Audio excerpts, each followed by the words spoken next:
Having excess chest fat can make you feel very uncomfortable as a man, especially when you take your shirt off around other people. A lot of men will quickly assume that if they have a lot of chest fat, they probably have a condition known as gynecomastia. And gynecomastia is a term used to describe the growth of a man's breast tissue, which is typically caused by a hormonal imbalance, such as having very high estrogen levels and very low testosterone levels. However, gyno is usually not the actual cause of the excess chest fat or man boobs. Instead, if you're a man struggling with chest fat, you most likely have something known as pseudogynecomastia, which is simply increased fat deposits around your chest, and most likely you also have some excess body fat in other areas as well. Since everybody has different genes, our bodies will preferentially store fat in different places. While women will usually store more fat around their hips and their thighs, men usually store it around their chest, belly, and love handles. And even though you may be unlucky if you're more prone to storing fat around your chest,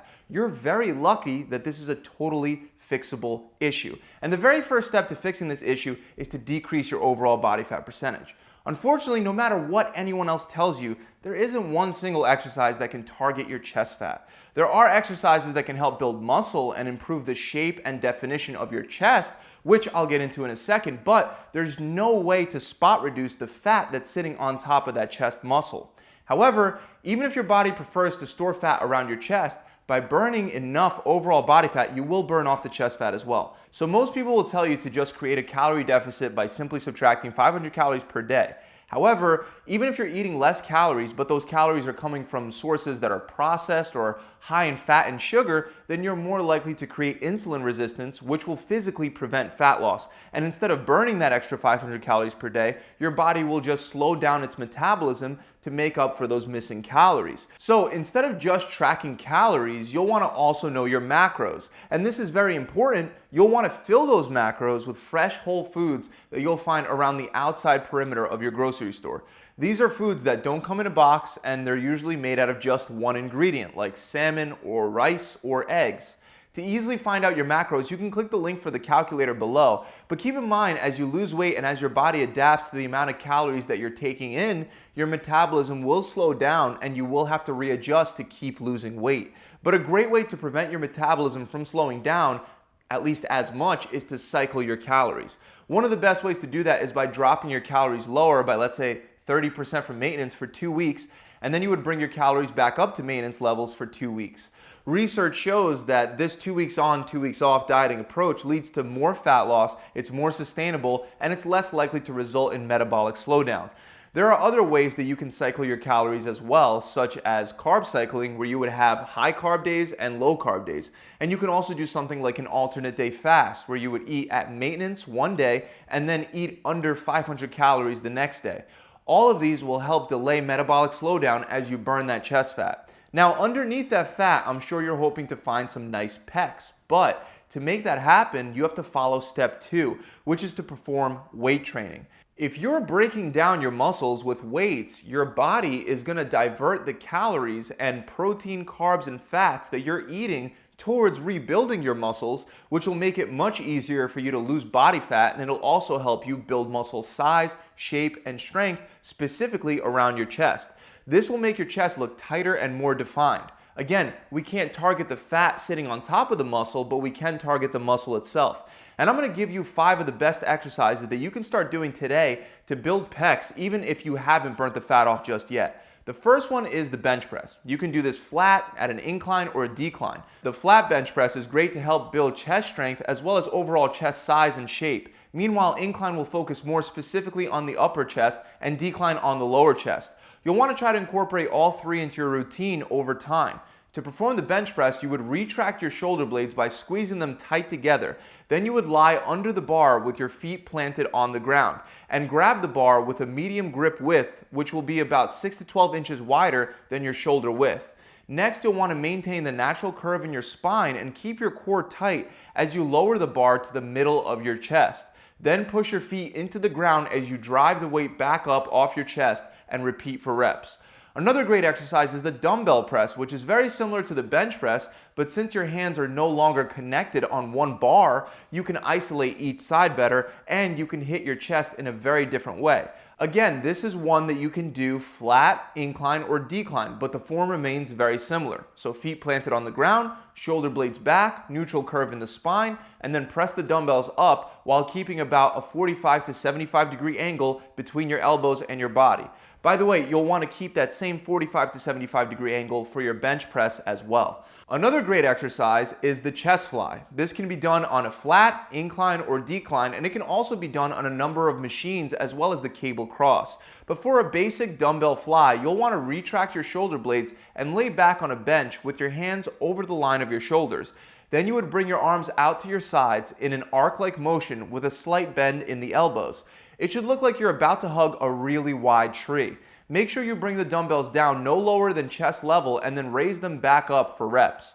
For our fourth exercise, we have chest dips. This exercise is performed like regular dips where you would get up onto parallel bars, but you're going to be leaning forward while performing the exercise. So after hopping up with your arms locked out, lean forward and lower your body until your shoulders are even with or slightly under your elbows, and then extend your elbows and return back up to your starting position before repeating for reps. Remember, with dips, if your body weight is still too difficult right now, you can use an assisted pull-up machine or a resistance band to help you up. But if you are strong enough to do body weight dips, try to strap weight onto your body to make it more challenging. The last exercise that you can do anywhere is the push-up. I really like to do it on two platforms if I'm trying to target my chest because it allows for a better stretch at the bottom. But regardless of whether you use the platforms or not, you'll want to plant your hands wider than shoulder width apart, and you'll want to keep your heels, your butt, and the back of your head in a straight line. Don't allow your hips to drop down to the ground, and don't raise them up in the air like you're about to do mountain climbers. Instead, you want to keep your core tight as you lower yourself to the ground while keeping your elbows at that same 45 to 75 degree angle as before. Then press yourself back up off the ground and repeat for reps. You can also do this exercise with a wider hand placement to focus more on the chest. Now, these are just a couple of the exercises that you can do, and if you do 3 sets of a heavy weight of each, you'll get a great chest workout. But even if your goal is to improve your chest, you should still make sure that you're working the rest of your body every week with other exercises like squats, deadlifts, and pull-ups, just to name a few. Training all your muscles won't only help you build more muscle, which will help increase your metabolism, but it'll also help you burn fat during the workout and after the workout as you recover. And it'll help you develop a proportional physique, which goes hand in hand with the last step: improve your posture. Now, improving your posture won't necessarily burn chest fat, but it will definitely improve the appearance of your chest big time. Since most of us spend most of our days hunched over behind a computer screen or a steering wheel, we start to develop a much tighter chest and a weaker, overstretched upper back. This leads to a postural deviation known as shoulder protraction, and it's going to make your chest look much worse. But luckily, we can fix any postural imbalance in 3 steps by stretching out the tight muscle groups, strengthening the weak, overstretched muscle groups, and then practicing good posture. So the first thing you'll want to do is stretch out those tight chest muscles. One of the best ways to do this is to stand in front of a doorway with your arms bent at 90-degree angles against the frame of the door, and then lean your body forward through the doorway to increase the intensity of the stretch. Another great stretch for the chest involves grabbing TRX straps and then walking forward with your arms out to the sides and your elbows slightly bent until you feel that stretch in your chest. Make sure you don't lean forward. Instead, you want to stand up straight and walk forward until you feel the stretch. The last of the tight muscles that we want to stretch are the lats. You can stretch the lats by simply hanging off of a pull-up bar. You can also just put your elbows on a bench or a chair and lower your upper body down to the ground until you feel the stretch. Now keep in mind, you'll want to hold all of these stretches for 30 seconds each round and repeat for 3 to 4 rounds. Try to get these stretches in every day and you'll definitely notice a big difference. The other thing that you'll want to do is tighten up and strengthen all of your upper back muscles, especially the rhomboids, since they're overstretched and weak. You can do that with exercises like barbell rows, low rows, and reverse flies, just to name a few. And if you want more detail on how to do those exercises, as well as others that will really help, I have a step-by-step back training video that I'll link up below, and it'll show you exactly how to strengthen those upper back muscles fast. But the last thing you want to do is practice having good posture throughout the day. Even though pulling your shoulders back and thinking about standing up straight can help, something that helps me a lot more is to concentrate on keeping my sternum pointed straight towards the ceiling. If you imagine that your sternum is like a glass of water, and by keeping it straight you prevent it from spilling over, you'll find it a lot easier to maintain better posture.